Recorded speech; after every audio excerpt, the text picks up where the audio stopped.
Welcome to the Arcaders Pub. Due to possible use of language and potential discussion topics, this pubcast is not recommended for younger audiences. So please, use discretion and common sense while listening. Got all that? Okay, then grab yourself a drink and let's talk some video games!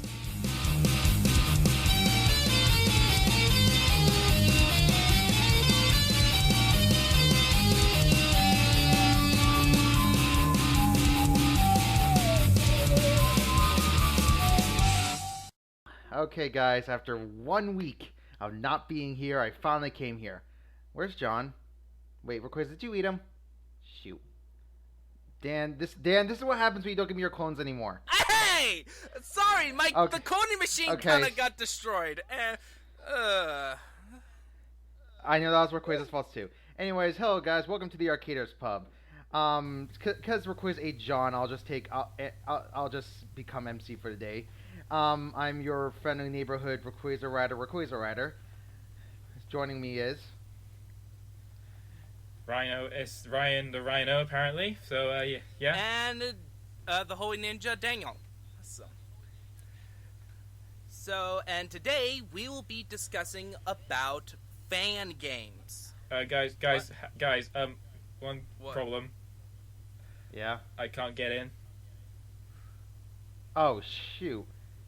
I think John had the key on him. Ah crap. This is all. Back to the alleyway. We're going to the alleyway. He leaves the non-alcoholic back there, so we can at least pretend that we're drunk. Not the. Okay, where was I? Fan games. Okay, yeah. So today we will be discussing about fan games, but before that, we'll be talking about what we've been playing. So, since Rhino forgot to grab the key, I had no you chance. go first. Rayquaza got it before I even got to John before I did. Jeez. All right. Since I'm the one who did that, I'll go first. Since it's my fault, I'll go first, just to alleviate the pain between you two. All right. So Very I actually noble been of you, playing Rhino. with. Thank you. I really appreciate that. Anyways, so I've only played two major games in the last couple weeks. The first game I've been playing is Bravely Second End Layer. I actually decided to go back and play it since there's really nothing on my backlog until like Wednesday when God Eater comes out on PC. So I'll just wait for that. Anywho, to reiterate, I pretty much finished it in a sense. I'm just trying to 100% it now. So you finished the main plot. So yeah, I finished the main plot. any things you want to spoil and stuff, so we can put the spoil warning thing. No, I'm not spoiling it. I have a strict again. Unlike you, I have a strict rule against spoiling things. Okay, I am very loose. The reason I even put a restriction on myself is because you guys says I can't. We bleeped you in one of our earlier episodes. We bleeped you a lot, and then you sent the reaction to Quarter Guy. What did you expect we were going to do at that point? Anyway, how about instead of a huge spoiler, like, the only kind of spoiler I want to know is there a slight plot twist in the sense that what the people see as the main villain at the start of the game, can he be considered the main villain by the end of the game at least? Not in the best sense. So it's not a case of I am the final boss. No. It's more of a it's okay. Okay, so it's more of a case of he's an underling, or he's doing evil things for a right reason, kind of thing. That's what I'm at least getting at. Yeah. Yeah, please don't tell me which one it is, because that will spoil it. I'm not gonna say anything. Good. Anywho,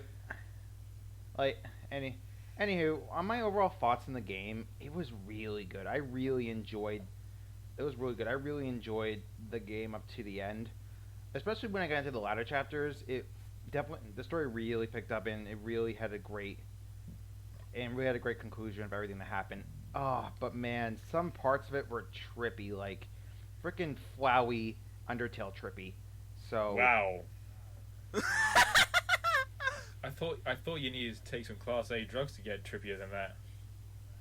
Like it's not that trippy, but not like it's not like trippier than that, but comes kind of close. But in the end, I really did enjoy the game, and I really liked everything that was there. However, there are way too many freaking puns in this game.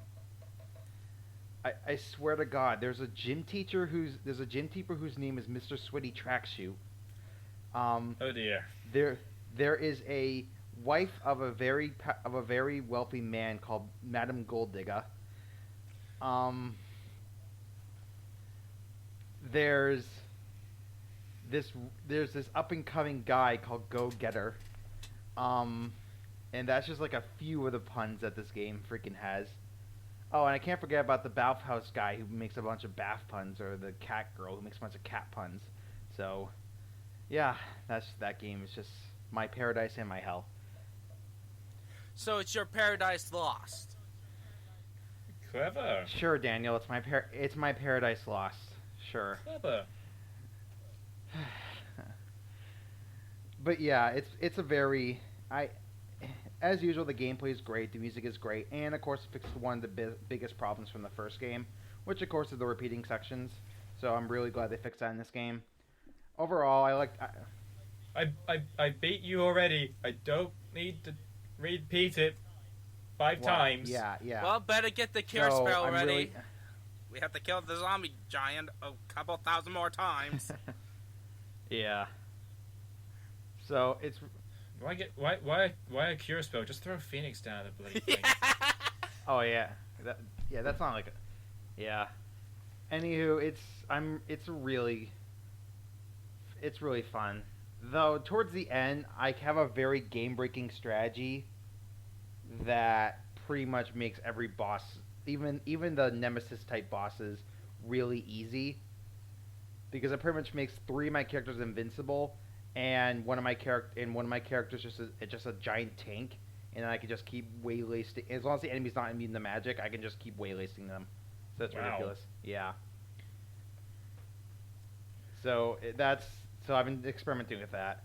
Overall, so just to give a more condensed version of my opinion, the game is actually pretty solid from beginning to end. There really isn't any places where it dragged. Just the puns kind of going a bit too much. Yeah, it definitely became a bit punny at times. But even then, it doesn't take away from the overall experience. Like, it just adds to the overall charm of the game. This is a very good sequel, and something that I really enjoy in the long run. So, I really enjoyed the game, and I'm glad that I played it. Well, that's good to hear. Any other games you want to talk about? Yeah, there's actually one other game I want to talk about that we can actually touch a bit on during our main fan game discussion later on. And that is Super Smash Bros. For Wii U. The reason I want to bring this up is because over the last month, I've been training for a tournament called Shine 2016 Stay in Your Lane, which is actually happening this weekend. The top 8 is actually being streamed right now, and I would be watching it if I wasn't doing the stream, but I care about you guys so much, I'm actually not going to do that. Anywho. Oh, thanks. Even though 2 of the best players are about to fight, so I'm really mad about that. Anyways. Oh, come on, you can catch it up on a YouTube video. Yeah, and also you can just rewind it on Twitch. That's true, I could rewind it on Twitch. Alright, anywho. So I've been playing a lot of that. So I actually went to the tournament on Friday. It's down in Boston, which is not really too far from where I live, so I'm glad I was able to go to that. And while I didn't really do that well, I did get knocked out first round, which is unfortunate, but at the very least, I did enjoy what I did there. I got to see a lot of pros in action, which was good, and it gave me a lot more experience. And I got a lot of merchandise, which is also nice, like my white Marth necklace. I mean Marth in that game, so I'm glad I got that. Fair enough. So yeah, and I would talk a bit more about Smash Bros. In general, but there's actually a Smash Bros. Mod I want to talk about more, but I'll talk more about that when we actually get to the fan game section. I know what you're talking about now. Yeah, I figured you would be. Alright, Rhino, go! Okay, first thing I'll be honest, I haven't really got much to talk about. I got back into playing Pokemon Alpha Sapphire, decided to actually play through it this time instead of just quitting midway through it. Yeah, it's one of the few Pokemon games I've actually just basically been like, no, not doing it.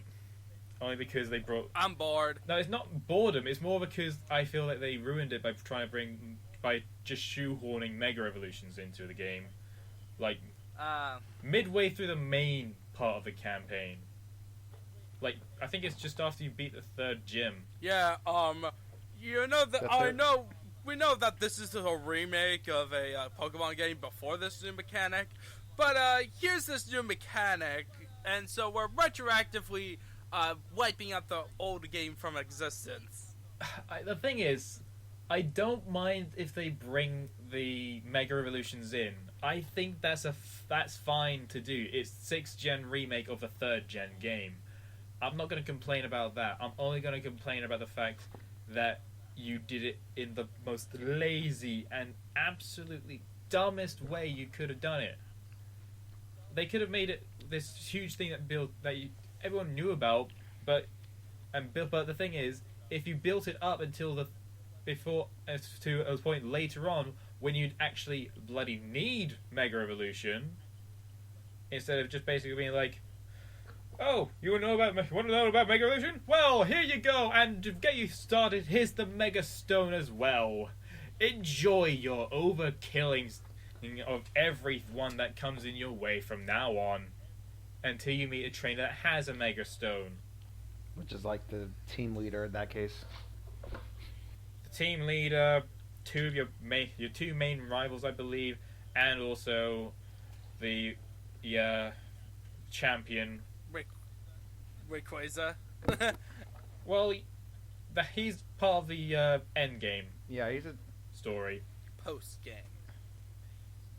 main story. It doesn't matter. He got episode Z, I think it's called, or something like that. Yeah. Oh, come on. Me? Delta, oh, come on. At least, yeah, but Rayquaza gets a Mega, which means I get even more killing power. Yeah, he's now even more powerful than Mewtwo as well. Actually, yeah, and competitively, he is more powerful than Mewtwo, technically. Well, same base stats, but... In terms of stats? Well, actually, no, they're about the same in base stats. The only reason Mega Rayquaza is stronger because he can use an item without... He can Mega Evolve without use of a held item. Yeah. So yeah, that's one thing I've been doing. The other game you got, you might remember this if either you had a PlayStation 2 back in the day. Prince of Persia: Sands of Time. Oh yeah, I played some of the PC version. I liked what I played of it, but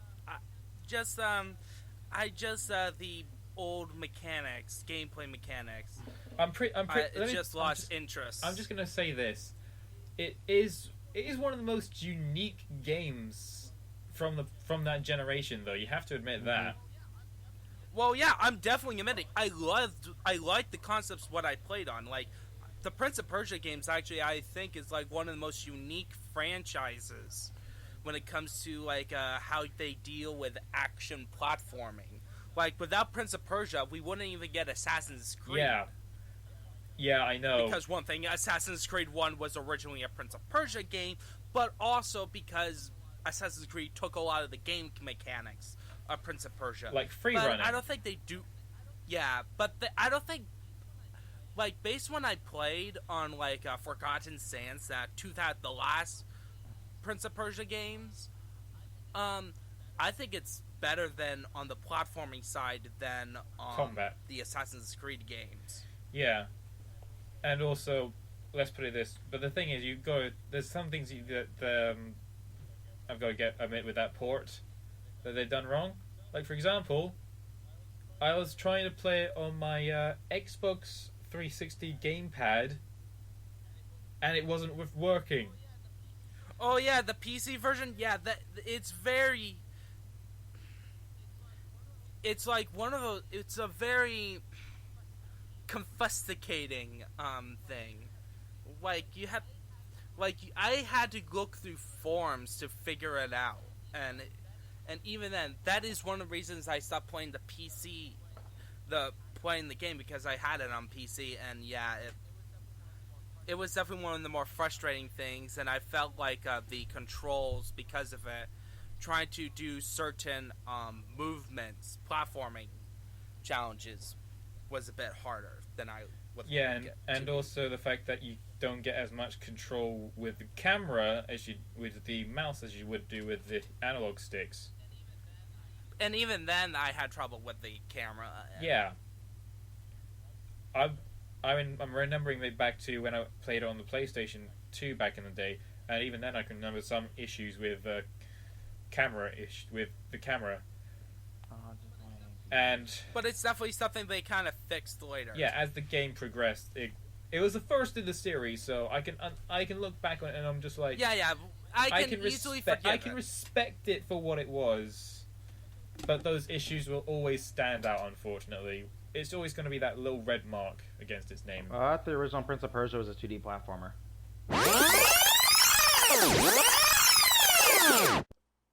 Yeah, something went wrong, so I had to use the Sands of Times to continue to where we last left off.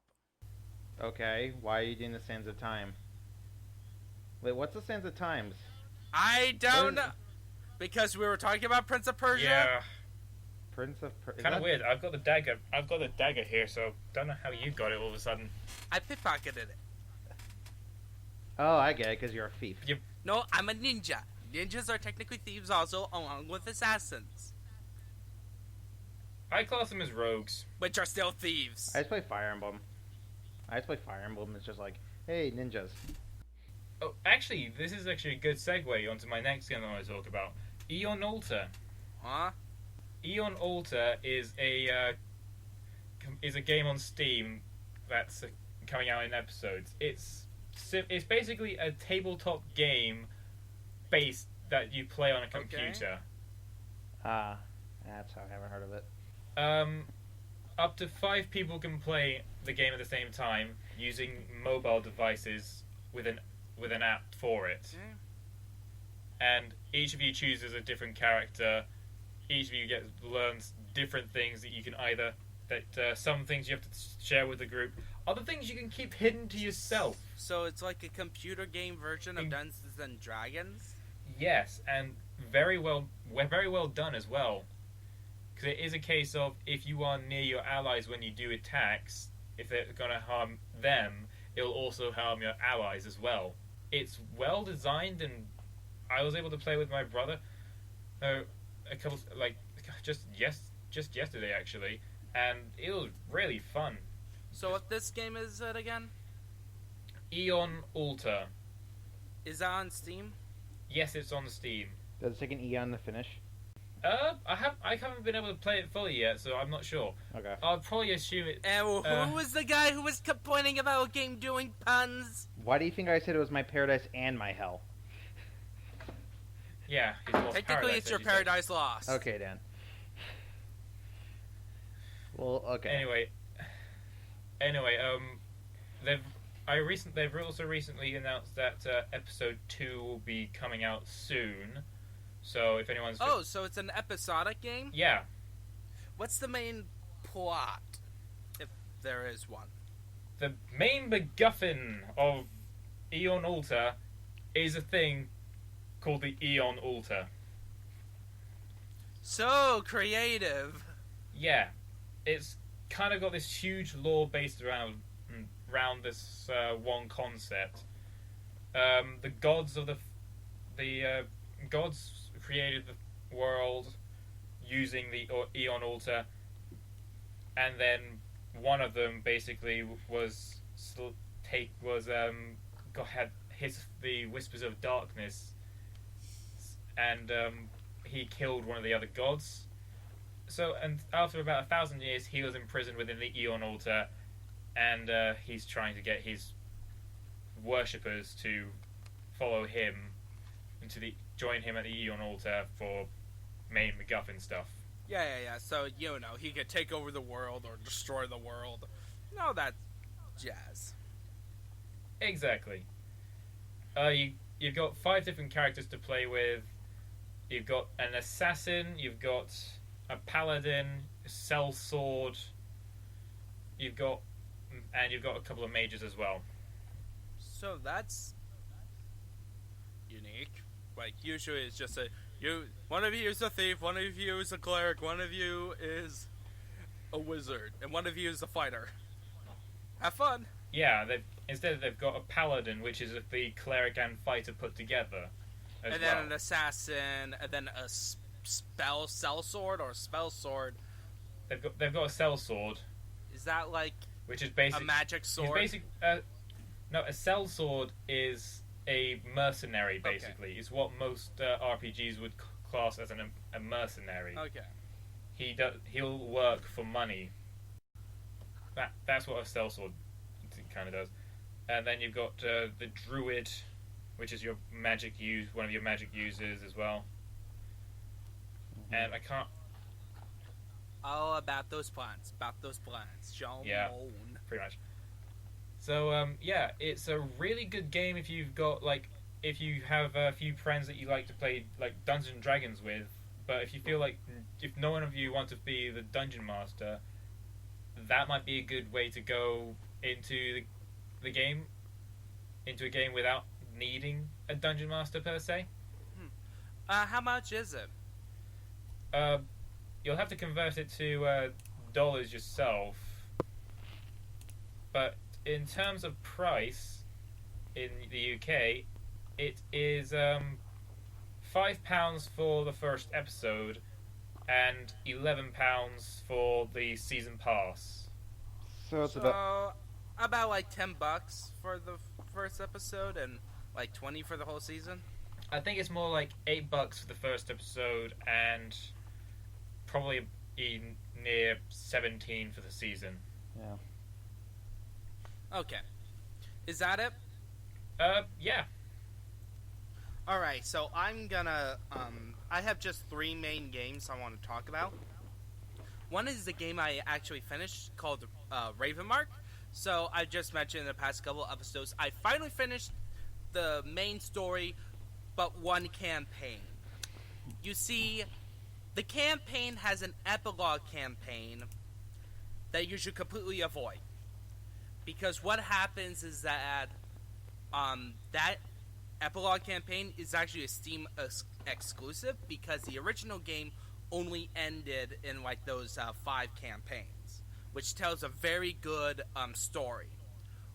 But what happened is that between the game getting released on iOS and getting ported, they made a multiplayer game called Mercenaries, which had the world in a different state than at the end of the main game.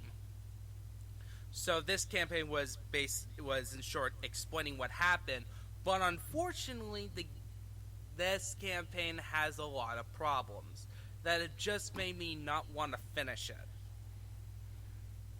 Because I felt it was just a beginning of a story and not a lot of wrapping up like a good epilogue is. It does well to expand what was the ending, but it doesn't do it in a way that felt like an ending to the whole story. Like, it just made more questions than resolving some some questions from the main plot. But other than that, the combat is great. It's still a fun game to play through. But that is my biggest flaw with the story. You were saying something, Rayquaza? No. Okay. And then my second game is a game called Adam Venture. It's a Christian game which is Indiana Jones, but with a focus on puzzles. I only played about the first hour. I'm playing the original version. There was a remake that came out this year called Adam Venture Origins. I'm playing Adam Venture Chronicles, which is the original games. Graphically, and presentation-wise, it's not good. On those alone, the graphics looks dated, and the animations are like awful, and it kind of ruins the presentations. But the gameplay, it seems, has a solid core gameplay of solving puzzles. So I'm looking forward to playing more on that one. And then finally, which is my linker to the main topic, is AM2R, in short for Another Metroid 2 Remake. It's the one that came out this year that got the Nintendo treatment on a 2D Metroid game. So my opinion is that Metroid, the game is great. I actually like it. You ever say something? Daniel liking a Metroid game? How is that even possible? Look, here's my opinion on the Metroid series. I honestly think that the Metroid series went off the rails when it went 3D. I think the Metroid series is best with its gameplay style in a 2D plane. And because in a sense it's still linear, but it still gives you opportunities to explore more, as opposed to 3Ds where you can easily get lost while playing. Why do I have a feeling you like Why do I have a feeling you like Castlevania Judgment over all other Castlevania games? I haven't played a lot of Castlevania games to make that judgment. It's just a joke. It's just a joke. But no, I really have nothing else to say about regarding Metroid, considering the fact I don't really have played much of the games, but it's always fun to make fun of your experience with Metroid in general. Honestly, my biggest problems with the series is with Prime, so the one that everybody loves. Is the one that you hate. Yes, it's like one of the most hilarious things where all the other games, I have some positive things. I haven't played a lot of other M to give it a full review, but what I played of it, which is only about an hour or so, a gameplay, it was fine. But Prime, that's the game I actually spend the most time with, and yet I don't like it. I've just got to ask you, Dan. In terms of the actual gameplay itself, do you think that is a strong point of the Metroid Prime games? It's a very competent game, but I have problems even with the gameplay. I just don't like that. One of my biggest things is that, especially with the 3D ones, is that you spend a long time in the same. You easily can get lost in the gameplay, like you don't know where to go or solve this puzzle because you can't find this one item, which you have to find another path. Legend of Zelda.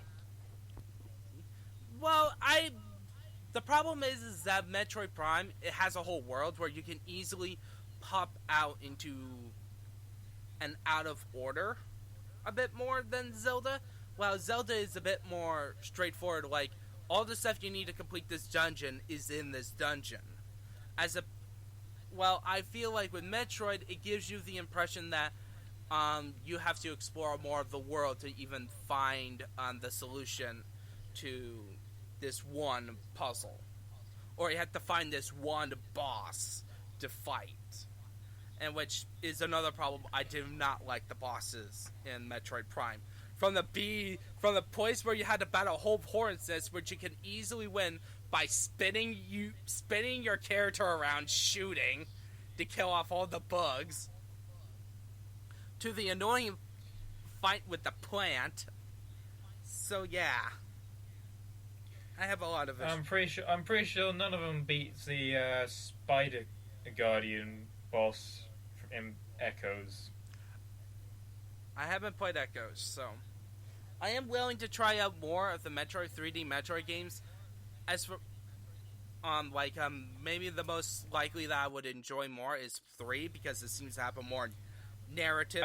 I do think 2 also has a bit more of a narrative to it as well. Like you actually do get dialogue in that one. So maybe if I played those games, I will give a better judgment. But as of right now, I think Metroid is better in the 3D. In the 2D side scroll. I was about to say that's a bit of a yeah. It's better on the 2D plane. A 180 turn. 2D with minor hidden secrets where you can find all your stuff, as opposed to Metroid in 3D. So So that's basically it for the talking about what we've been playing. Let's get to our topic. Who wants to start? I could bring up my games.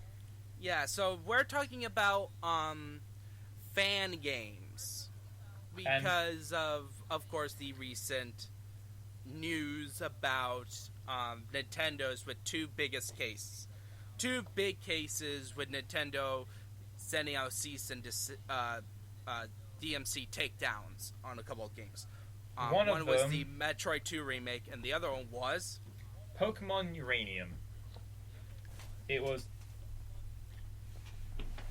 Yeah, you said Uranium. I could have said if it was a different element, I could have used that. It could have been a much better pun. Trust me. What, unobtainium? No. Sorry. Uranus. Wow, that's immature. Anyway, in Pokemon Uranium, it's basically got the basic assets from Pokemon in the 2D form, with mostly their own sprites. They have got a few from the actual games with their own, with their own evolutions attached onto as well. Like Mankey, they've got that, and Primate, but then they've added their own evolution onto that, and so on and so forth. They have, from what I haven't played much of it, but from what I can see, they've actually made it very unique. Actually, for starters, instead of you just choosing which Pokemon you like, you have to answer a questionnaire, which chooses which Pokemon you'd be best. The game thinks you'd be best suited for. And there are 3 options for each question asked. After that, you've got your standard battle with rival, and also the Pokemon that you get are actually different starters to what has actually been given out in the past. Like, the water type is also an electric type. The grass, and the grass is also a steel type.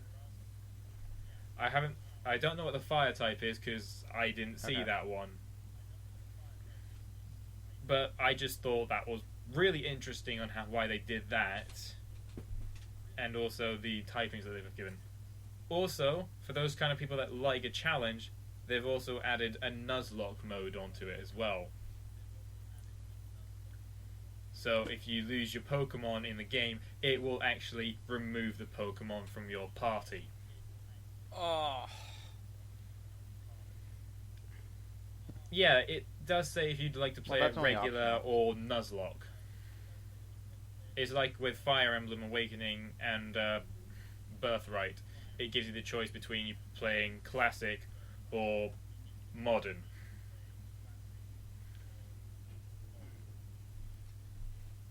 So you either keep your party members or you lose them if they die. It's that kind of thing.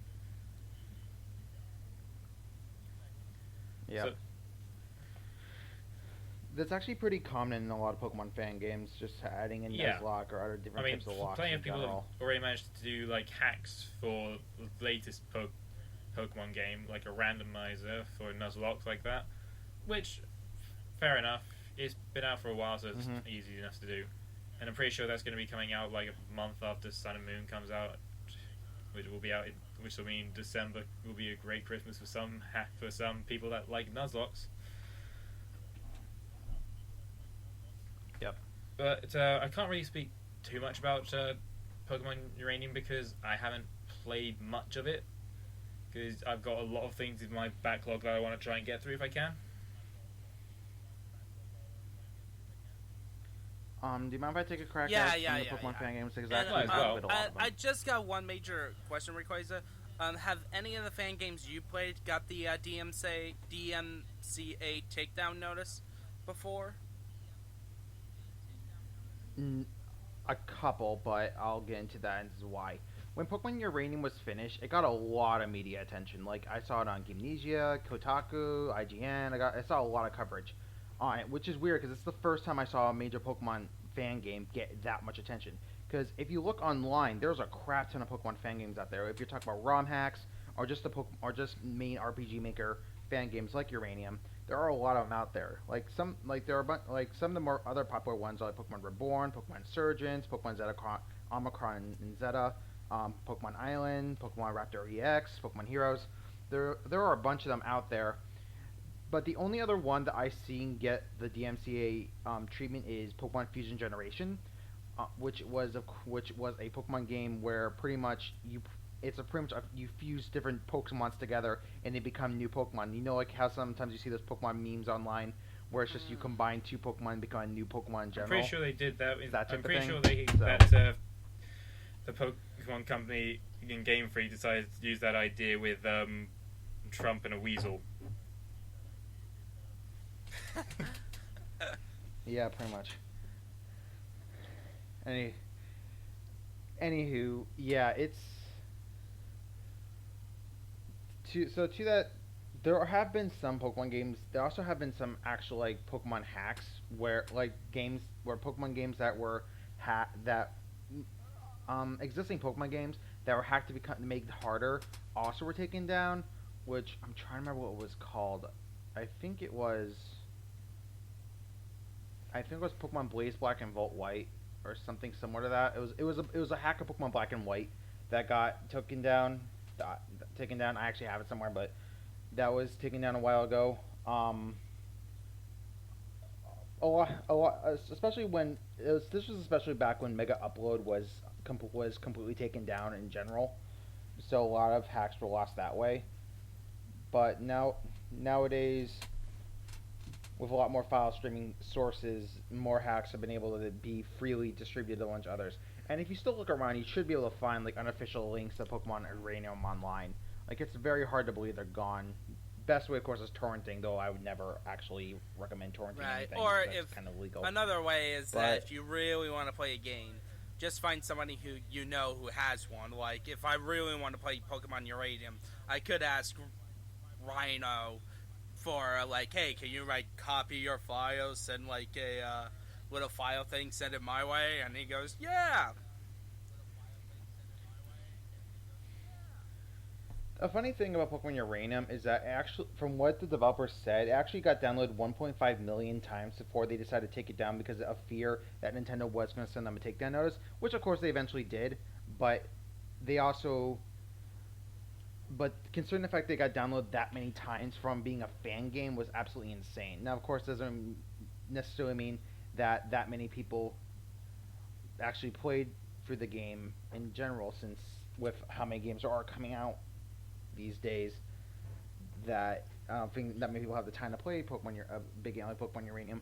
But it's actually pretty impressive to see how a game like that could get that much attention and get that down. I think another reason why Pokemon Uranium did get taken down was because of all the attention it got, especially right after the Metroid remake got taken up and that taken down pretty fast. And then Pokemon Uranium was officially completed, and then after that, Pokemon Uranium was completed, and that got a lot of attention because Pokemon Uranium got a lot of attention with that, and that's how it got taken down. Because there are other complete Pokemon games out there. Fan games out there, like Pokemon Zeta and Omicron are finished, and Pokemon Insurgents is very close to being finished. So is Pokemon Reborn. So it's not like there are other Pokemon games that are very close to being completed. Possibly even the Metroid 2 fan game, as well as Uranium, is they were so close to bringing out a new game that they didn't want Nintendo didn't want. Yeah, to be focusing on the fan games instead of the actual games. Yeah, that's what I thought on some of my thoughts on this whole on these games cancellations. Like, one thing I think it was just an unwise move for both of these developers. Like, even though, especially for the Metroid ones, like, it's a great time to release a new Metroid game to celebrate the 30 years of Metroid. I just think when Nintendo already has 2 games that are coming out this year and on the same franchises. Yes, Federation Force is technically a different game, but it still has the Metroid brand. I just think it was a poor decision to release it at this time. Maybe if Nintendo didn't release a new Metroid game this year, or didn't even announce one yet, and if this game comes out, they wouldn't have as much trouble with Nintendo. Yeah, they probably wouldn't have been given any DMCA takedown notices either. Right. But because there's a new Metroid game, and also the whole controversy with Federation Force, I'm wondering if the hatred of Federation Force and then suddenly them praising a remake was one of the reasons why the remake got shut down, other than Nintendo being very clinging to its franchises and very protective of their brands. It's actually kind of funny because I don't know if you guys heard about this, but as Nintendo is taking down these games, Sega, on the other hand, has actually hired someone who made a fan game of the Sonic series, and that person is one of the co-developers for the Sonic Mania game that's coming out early next year, which is pretty much a remaster of, which is pretty much like a reimagining of the Genesis era Sonic games in modern times. It's pretty much updated Genesis graphics and everything too, trying to capture the original flavor of the classic Sonic games. So, and even Capcom has some history with fan games and being positive. Wasn't there one time where a group of fans say, "Hey, we're gonna do a HD remake of Resident Evil 2," and then when Capcom heard about it, they asked the fans, "Do you want a remake of this game?" And all the fans go, "Of course, yes, we do." So Capcom said, "Okay, we're gonna make one," and then just asked those fan game developers to cancel the project because we're gonna remake it. Yeah, that's one of the better indications of fan games, because at least they asked nicely. It could be better than what happened with an incident that happened with Square Enix a while ago with fan stuff, but. Another example for Capcom is during the Mega Man and Street Fighter anniversary. They asked, it's because there was no Mega Man game coming out. They asked a fan developer to make a Mega Man game cross Street Fighter, which was able to download for free. And I'm pretty sure. I'm guessing because you two are being quite silent about this, you don't remember this. I heard of it. I definitely heard of it. I was about to give it as one of the examples of the only other example of Capcom being positive with fan games. So there are companies that are very pro fan games in the industry. So I just have my question is, not on the company side, because the mass majority opinion on the companies is that, yes, it's their legal right to protect their brands and to send out these takedown notices of all these fan games to, protect their trademarks and copyright stuff. But it's unethical for them to do that because they're quashing on creators' blood, sweat, and tears to make this free fan game. I just have a question. You could easily apply that same argument to the developers themselves, in my opinion. I'm just saying, is there a moral, ethical, is there an ethical way of doing fan games?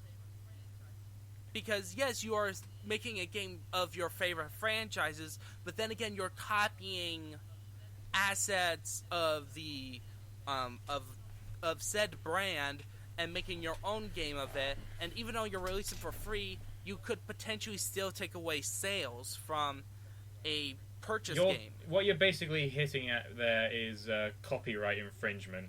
Yeah, the problems with copyright infringement. And that's a pretty big topic, but in terms of actual fan games, I feel like that like my stance on it is as long as as long as the fan developers aren't actually making money off it and are just doing it to help support the franchise and give the franchise and give the ability to and just do it with the intent of promoting the franchise and the actual games, because there is a lot of data of seeing how these fan games are improving sales of the actual franchises themselves. So it's not so I think it's a good thing, but of course they can't make money off them, and of course if the company does tell them to stop, they're going to have to stop. So that's what I think is my ethical middle ground on that. Yeah, I think this is one of those kind of situations where you'd actually have to work in the gaming industry to actually be able to have an official say on it. But we can all have our own personal opinions about it. Like, for me, as long as if a fan game is being made of a IP that hasn't been used for so long, and there is no announcement of any new game. Define so long. What is like Mega Man? Okay, when was the last Mega Man game? I can't. 2009, 2010. That'd be what, Mega Man 10 or Mega Man Star Force 3? Yeah, that's about right. So about 6 years, you're saying? I'd say if there's nothing for about 3 years, I'd be fine if I heard that there's a fan game of a franchise that I'd really enjoy after all this time. Like, if for some reason Nintendo decided, you know what, we're gonna drop Pokemon for a while just so we can get ideas, which would make sense. Or if they just said, you know what, we're dropping Pokemon altogether. We know it gets us bucket load of cash, but it's the best idea we have right now because no one's buying it. No, because I'm pretty sure John would be happy to hear that. If anyway. I'd be pissed off about that, yeah. Of course. Yeah, I'd be annoyed as well. But if someone was if after 3 years we'd heard nothing about the Pokemon franchise, and then all of a sudden I heard that there was this new fan game about Pokemon, I would be very surprised if I heard that Nintendo sent a DMCA takedown notice about that, unless they were actually bringing out a new Pokemon game. Mm-hmm. Well, unless they are Konami. Well, we all know that Konami is Konami, and Konami is the worst. Yeah, Konami. Hashtag fuck Konami. Yeah, Hashtag yeah. Fuck Konami. Sending the Metal Gear franchise into the zombie territory.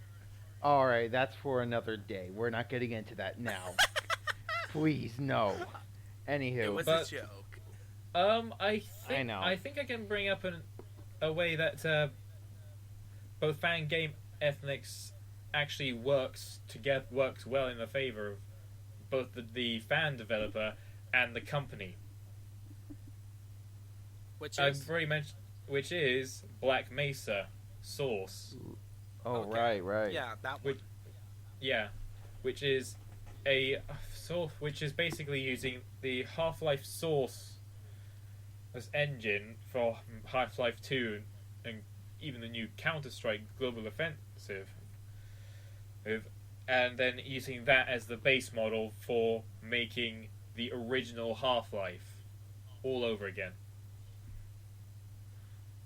Actually, that reminds me of another instance where fan work and developer work can actually work together.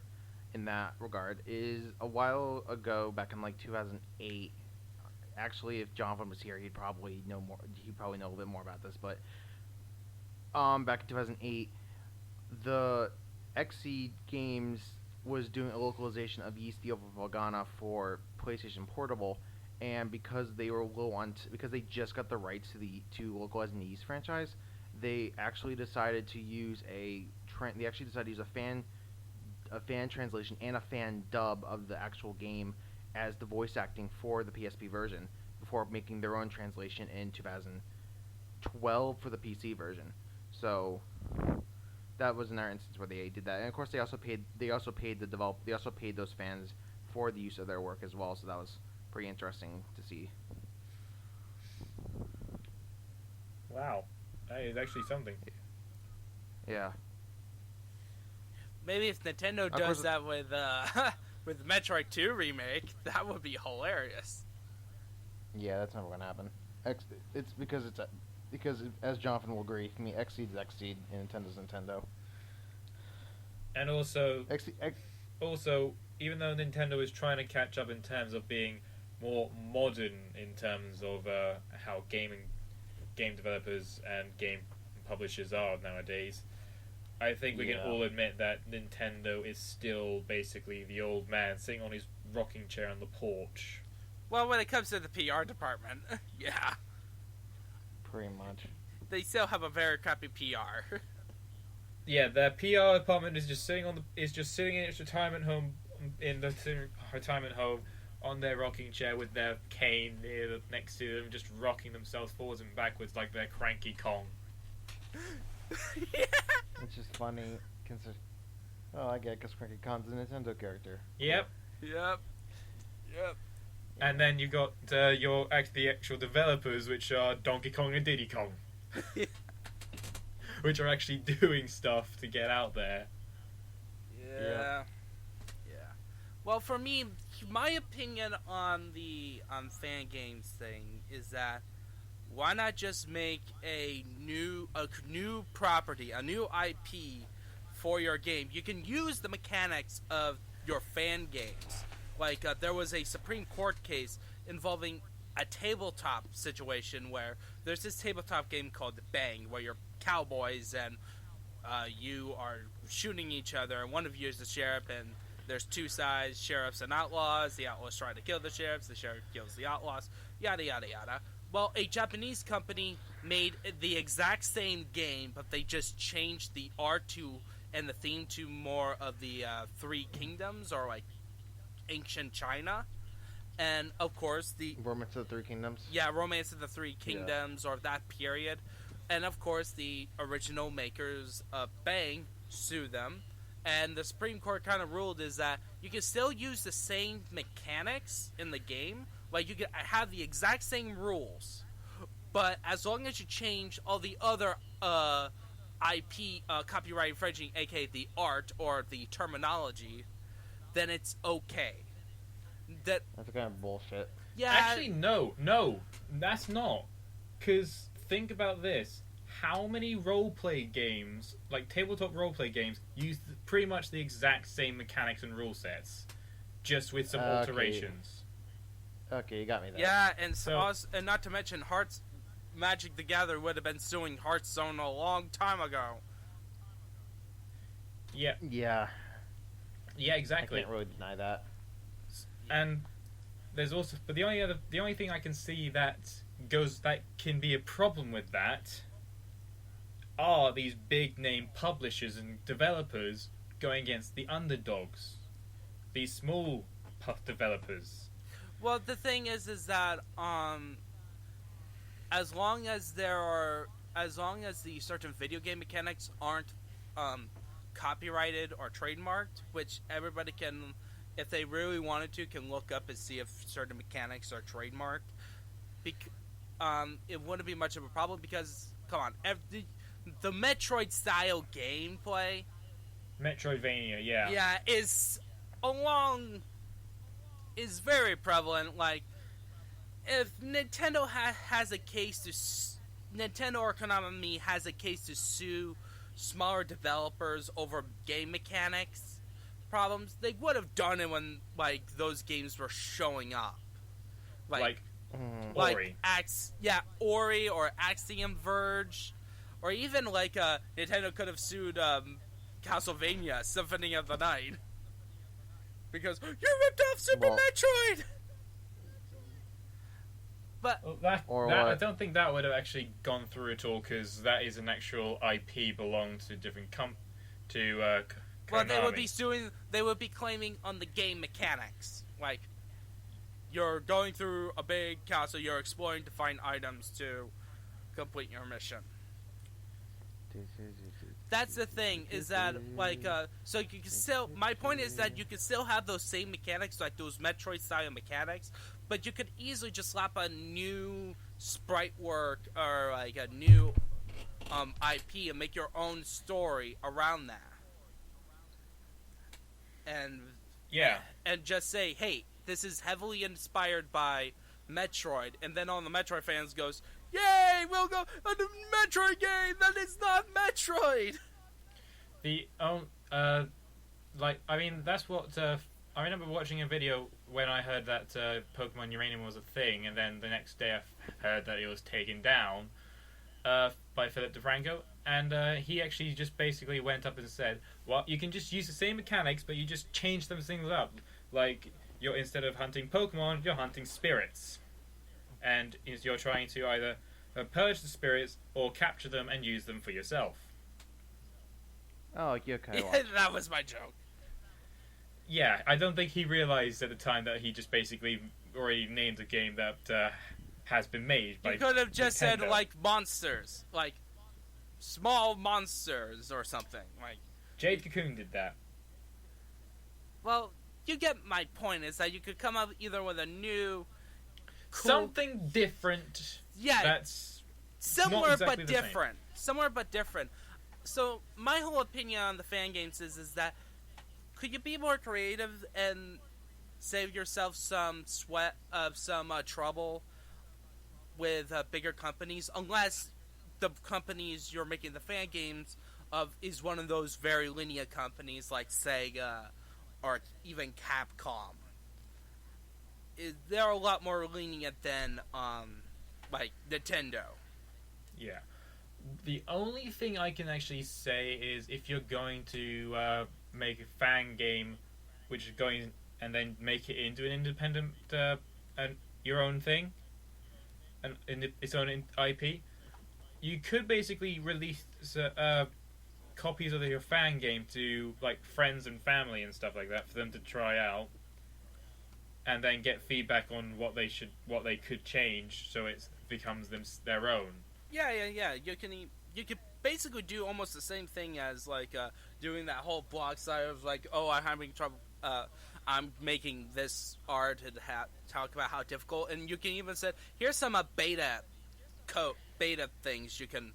Here's the demo of what I want to do, and you can send feedback. Yeah, I mean, the thing is, you can use the basis of a game that's already out there as your exoskeleton for your game. Plenty of games have done it in the past before. I mean, let's be honest. Donkey Kong Country came in from the start of Mario Brothers. It's basically the same. The original Mario Brothers, or yeah, Super Mario Brothers. Okay. Let's be honest here. If you've got they've both got platforming, and obstacles, things you can break through, that kind of thing. Every game has its own thing that they've taken from their core, and then they build out from there. You can just make a rough. If you wanted to make a platformer that's akin to Mario, you can start off by trying to make a few Mario levels so you can get the basic mechanics, and then build on from there. Right, and saying what stuff I like, what stuff I don't like, what stuff I want to improve. And what things you want to make unique. Right. Like, for example, you could make if you wanted to make a brand new platformer, you could basically make a game where you can control gravity you can switch gravity quickly. You can carry on. Right, or if like you want to do let's just say a Metroid style game, like how about you borrow elements from Mega Man or something, like it's still a Metroid game but you gain power-ups by killing enemies.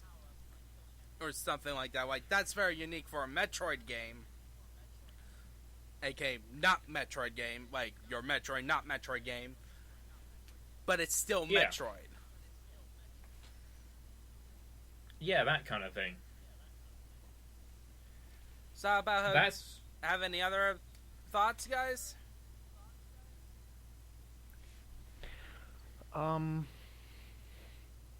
Nope, not really anything from me personally. Yeah, I don't have anything. I said what I had. I don't think I have anything else to add to this discussion. I don't think. Yeah, I think it's a pretty. I think that kind of settles what our opinions is. Is that could you guys sum up your opinions? My opinion on this whole thing is, if you want to make a fan game, fine. I love seeing fan games being made. If you want to make it, if you want to show that it's completely fan made, like use the mechanics but new things for it instead of using everything from the original, from what you're copying from. Go ahead, do that. But if you want to actually go on, instead of just going on from a fan-made game into your own thing, like Freedom Planet did as well, I'm going to bring that into this as well. Yeah. That started off as a Sonic fan game, and then it went into its own wonderful game. Wonderful game, I'll have to say that. Yeah. Looking forward to the sequel too. That's like an example of what I was thinking of, which is my opinion, is that when you make I much rather, if you're gonna make a fan game, I much rather you make a new IP that is very similar to it. Like, you can still rip off a lot of the mechanics of the games that made them so great, but you can add your own twists, and you can add your own lore, and to fix the problems that you see in the franchise you love. But if you do want to make a fan game, just be very careful and are willing to accept the consequences of making a fan game on a franchise that is, to certain companies, that is a automatic DMCA takedown. Yeah. And your requires up? I mentioned the summarized thoughts earlier, but just to recap. As long as the fan developers aren't making money and they're doing it with the intention of promoting the original franchise and just giving credit to the original franchise, I have no problem with fan games being made. Because for just a quick example, like in the Pokemon fan game community, if you ask any of the developers, I don't think there's a single one who'd actually. Of course, I can't speak for everyone, but from what I've been seeing, if you speak to most of them, they'll say that they'll never want to have their game replace the actual main game series because they love the game so much, and that's why they're making these fan games to begin with. So as long as there are people like that out there making these games, I have no problem with them at all. Okay. Yeah, so that's our opinion. So, well, since we can't get into the pub, looks like we can head out. You know, we probably need to.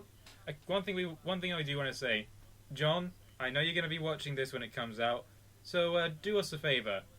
Please actually give us your opinions on this as well. Yeah. I'd actually be interesting to hear that.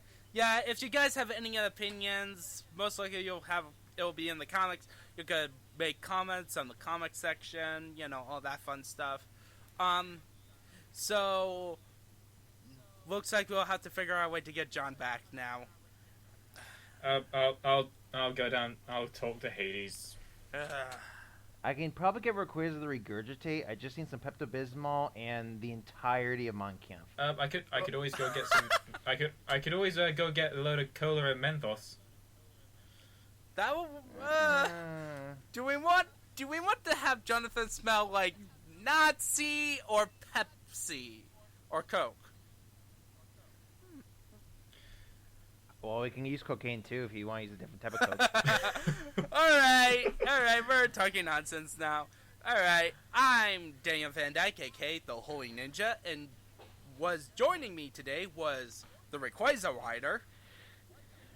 At least let me do my own outro instead of you just calling me the Rayquaza Rider. God damn it, Daniel, every single time. You're probably like Federation Force, don't you? Don't you? Rayquaza, eat him, now! Rayquaza, no, come back, Rayquaza, come back! Maybe it's because you threatened to have him drink Mein Kampf and Pepto-Bismol. Anyway. That's your fault. We also had Rhino. Ryan the Rhino, and I have in my hands a Kingdom Stone. I have actually got a Kingdom Stone in my hand. Okay, see you later. See you later, guys. Rayquaza, come back. Come back. All right.